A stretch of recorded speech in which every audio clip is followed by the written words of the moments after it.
பாரதி சொன்னா தனி ஒருவன் புனவில்லை எனில் ஜகத்தினை அழித்திடுவோம் அப்படின்னு பாரதி பேசுறான்.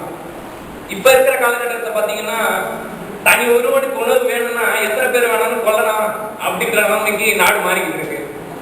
எவ்வளவு பேர் பேசினாலும் எவ்வளவு பேர் செஞ்சாலும் இந்த ஊழல்ன்ற விஷயம் யாருனால தூண்டப்படுது அப்படின்னு பாத்தீங்கன்னா அரசியல்வாதிகள் தான். மெயினான காரணம் அரசியல்வாதிகள் தான். அரசியல்வாதிகள் அப்படின்ற இடத்துக்கு போயிட்டீங்கன்னா பிகாம் படிச்சவனோ எம்காம் படிச்சவனோ மேக்ஸ் படிச்சவனோ எவனும் அரசியலுக்கு வரதே கிடையாது. எல்லாருமே சினிமாவில் டான்ஸ் ஆடிக்கிட்டு இருக்கிறவங்க, ஊழல் பண்றவங்க, அவங்களதான் பார்த்து அரசியல்வாதிகள். நம்ம சகோதரி சொன்னாங்க, ஐஸ்வர்யா அவங்க சொன்னாங்க, சைக்கிள் கொடுக்குறாங்க, லேப்டாப் கொடுக்குறாங்க. எதுக்கு வாங்குறீங்க? வாங்குறதுனால தானே அவங்க ஓட்டை கேட்டு ஓட்டு கொடுக்குறதுனால தான் அதெல்லாம் கொடுக்குறாங்களே. நீங்க அதெல்லாம் வாங்காதீங்க. வாங்காம ஒரு 2 முறை புறக்கணிச்சு பாருங்க. இளைஞர்கள் அரசியலுக்கு வந்தாதான் ஒரு முடிவே பிறக்குன்றது என்னோட கருத்து. இளைஞர்கள் எப்படி அரசியலுக்கு வர முடியும் அப்படின்னு நீங்க கேட்கலாம். இளைஞருக்கு ஃபர்ஸ்ட் அரசியலை பற்றி விழிப்புணர்வு எல்லாருக்கும் இருக்கணும். விழிப்புணர்வு அப்படின்றது நம்ம ஏற்படுத்திக்கிறது தான். மற்றவங்கிட்ட இருந்து நம்ம கத்துக்கணும்ன்றது அவசியமே இல்லை. நம்மளும் நாட்டோட நிலைமையை புரிஞ்சுக்கிட்டு எவ்வளவு தூரம் கத்துக்க முடியுமோ கத்துக்கிட்டு மற்றவங்களுக்கு பகிர்ந்துட்டோம்னா அதுவே ஒரு உண்மையான அரசியல். இப்ப இளைஞர்கள் அரசியலுக்கு வரணுங்கிறது எதிர்காலமா கிடையவே கிடையாது. யார் வேணா எலெக்ஷன்ல நிக்கலாம் அப்படின்ற ஒரு பொறுப்பு இளைஞர்களுக்கு இருக்கு. ஸோ இளைஞர் கட்சியெல்லாம் ஒன்னா சேர்ந்து நம்ம நாட்டை வழி நடத்தணும்னா கண்டிப்பா நம்ம நாடு அப்துல் கலாம் கண்ட கனவா 2020 வல்லரசா மாறிடும். அப்புறம் என்னடா அவன் கையில ஏதோ பேப்பர் வச்சிருக்கானே அப்படின்னு பாக்காதீங்க. நம்ம நாட்டில் செஞ்ச ஊழலோட லிஸ்ட் தான் இப்ப சொல்றேன், கேளுங்க. கை நடுக்குது.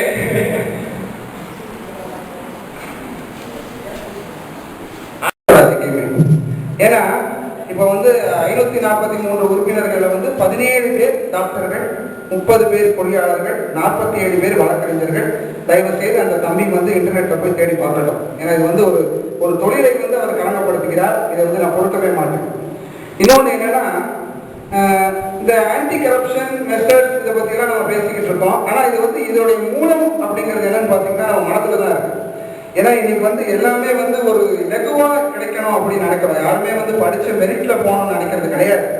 குறுக்கு வழியில போய் ஒரு அதிகாரத்தையோ அந்த ஒரு அத்தாரிட்டியோ பிடிக்கணும்னு நினைக்கிறோம். அப்புறம் பழிய அரசியல்வாதி மேல போடுறோம். இது கண்டிப்பாக ஒரு ஏற்றுக்கொள்ள முடியாத ஒரு இது. இன்னொன்று என்னன்னா, இவர் ஊழல் அரசியல்வாதிகள் தான் செய்யறாங்கன்னு சொன்னாரு. அதை ஏற்றுக்க முடியாது. ஏன்னா இந்தியா ஒரு கலப்பு பொருளாதார நாடு. ஏன்னா மிக்சர் எக்கனாமியோடைய பேசிக் ஃபியூச்சரே பார்த்தீங்கன்னா அந்த ரெட் ஆஃபீஸம்ங்கிறது கண்டிப்பா இருக்கும். இதை என்னமோ எங்கேயுமே நடக்காதது இங்க நடக்கிற மாதிரியும் இவர் சில பேர் பேசிக்கிட்டு இருந்தாங்க. அது நிச்சயமாக வன்மையாக கண்டிக்கக்கூடிய சில கருத்துக்கள் இருக்கட்டும். அதாவது இந்த கரப்ஷன் அப்படிங்கிறதே அது ஒரு ஆங்கிலத்துல ஒரு வரைவிலக்கணம் இருக்காது. Complete eradication of political, economic and social wellbeing. அதாவது ஒரு சமுதாயத்துடைய அரசியல், பொருளாதாரம் மற்றும் ஏனைய சமுதாயம் சார்ந்த அந்த ஒரு நலத்திட்டங்களை அப்படியே சுரண்டது கரப்ஷன்ங்கிறாங்க. இது அரசியல்வாதி தான் செய்யணுங்கிறது கிடையாது, தனி மனிதனும் செஞ்சிருக்காங்க. ஏன் சோசியலிச நாடுகளே கூட இந்த கரப்ஷன்ங்கிறது இருக்கு. அதுக்கான ஆதாரங்கள் இருக்கு. நீங்க நிச்சயமாக இன்டர்நெட் எடுத்து படிக்கலாம். உதாரணம் சீனா இருக்கு. அப்படிங்கிற போது அரசியல்வாதிகள் ஊழல்கள் செய்யறாங்கன்னு ஒரு குறிப்பிட்ட தொழிலை மட்டும் தாக்கி பேசுறது தயவு செய்து எல்லாரும் அவாய்ட் பண்ணணுங்கிறது என்னோட தனிப்பட்ட கருத்து.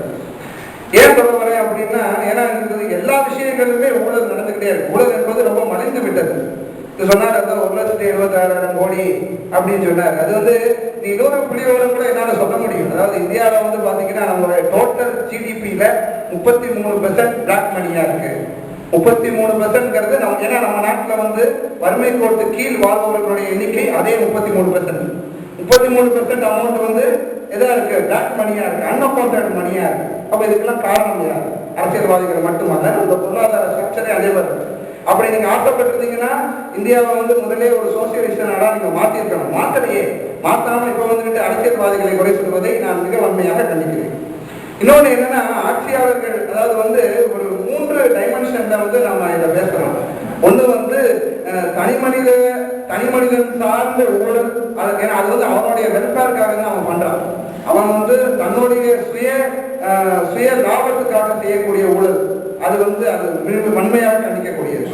இன்னொன்று என்ன அப்படின்னு பாத்தீங்கன்னா, இந்த அரசியல் சார்ந்த ஊழல்.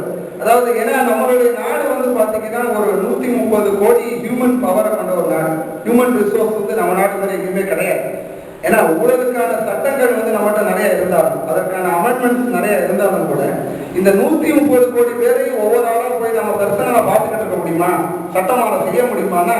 ஏன்னா சட்டத்தையும் அரசியலையும் மட்டுமே குறை கூறுவது நிச்சயமாக தவறு. அதுல வந்து எந்த ஒரு மாற்று கருத்தும் கிடையாது. ஏன்னா ஒவ்வொரு மனிதனும் அவனுடைய செல்ஃப் டிசிப்ளினை அவன் தான் பார்த்துக்கணும்.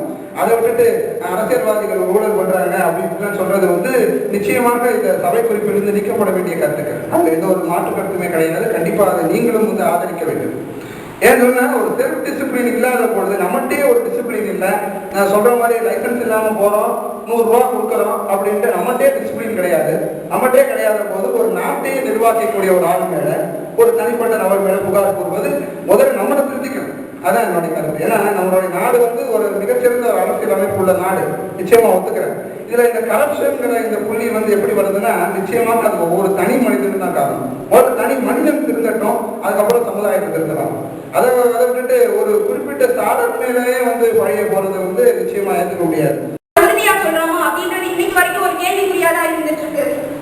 1947 நம்ம சுதந்திரம் அடைஞ்சிட்டோம். அன்னையில இருந்து இன்னைக்கு வரைக்கும் குடியுரிமை, நாட்டுரிமை, பிறப்புரிமை எத்தனையோ உரிமைகளுக்காக போராடிட்டு இருக்கோம். ஆனா தப்பு செய்யறாங்கன்னு தெரிஞ்சும், ஊழல் செய்யறாங்கன்னு தெரிஞ்சும், லஞ்சம் வாங்குறாங்கன்னு தெரிஞ்சும், அதை தடுப்பதற்கான உரிமை நம்ம கிட்ட இருக்குன்னு தெரிஞ்சும் அது தடுக்காம தான் இருக்கும். இதுக்கெல்லாம் முக்கியமான காரணம் நமக்குள்ள இருக்க பயம். எங்க நம்ம தடுத்தா நம்மள அவனோட பணபலத்தாலேயோ படைபலத்தாலேயோ அழிச்சிருவானோ அப்படின்ற ஒரே ஒரு பயம் தான். என்ன பொறுத்த வரைக்கும் திருடனும் லஞ்சம் வாங்குறவங்க ஒண்ணுதான். எப்படின்னு கேட்கிறீங்களா? திருடன் அடுத்தவங்கிட்ட இருந்து பணத்தை தெரியாம எடுக்கிறான். ஆனா லஞ்சம் வாங்குறவன் அடுத்தவங்கிட்ட இருந்து தெரிஞ்சே படிக்கிறான். இதுதான் அவங்க 2 பேருக்கு இருக்க வித்தியாசம். இப்படிதான் என்னோட நண்பர் ஒருத்தன் ரொம்ப நல்லா படிப்பான். அவன் ஆனா ஏறப்பட்ட பையன். அவனோட ஏழ்மை நிலையில தெரிஞ்சு நல்லா படிக்கிற பையனும் கூட. அவனுக்கு மருத்துவம் ஆகணும்னு ரொம்ப ஆசை. அதுக்காக கஷ்டப்பட்டு படிச்சு 12ஆவதுல நல்ல மதிப்பெண் பெற்று தேர்ச்சியும் பெற்றான். ஒரு சிறந்த மருத்துவ கல்லூரியில சேர்றதுக்காக போனான். அந்த கல்லூரியில ஒரே ஒரு இடம் தான் இருந்துச்சான். அந்த இடத்துக்கு இன்னொரு மாணவனும் போட்டி போட்டானா. அந்த மாணவன் இருந்தது மதிப்பெண் இல்ல, பணம். அந்த கல்லூரியில மதிப்பெண்ணுக்கு மதிப்பு இல்லாம போச்சு, பணம் தான் ஜெயிச்சுச்சு. அந்த ஏழை மாணவனோட கனவுகள் அந்த இடத்துல நினைவாகல, கண்ணீராக ஆச்சு. அந்த கண்ணீரோட தான் அந்த மாணவன் வெளியில வந்தான். அவன் வெளியில வரும்போது நினைச்ச விஷயம் என்ன தெரியுமா? என்னோட வாழ்க்கையே போச்சு, இனி நான் எங்க அம்மா அப்பாவை எப்படி காப்பாற்றுவேன் அப்படின்னு அவன் வெளியில வந்தான். அந்த ஊழல் அப்படின்ற ஒண்ணு அவனோட கனவை மட்டும் ஒத்துக்கலைங்க, அவனோட உயிரையே குடிச்சிருச்சு. இன்னைக்கு அவன் தற்கொலை பண்ணி இறந்துட்டான். அவன் இறந்து போகும்போது கடைசி எழுதி வச்ச வசனம் என்ன தெரியுமா? ஊழலே இல்லாமல் இவ்வுலகில் வாழ முடியாது என்றால், ஊழலே இல்லாமல் இவ்வுலகில் வாழ முடியாது என்றால், தினமும் செத்துக்கொண்டே வாழ்வதை விட இன்றே சாவது மேல், தினமும் செத்துக்கொண்டே வாழ்வதை விட இன்றே சாவது மேல் அப்படின்னு தான் அவன் எழுதி வச்சு போனான். இந்த இது ஒரு பக்கம் இருக்க,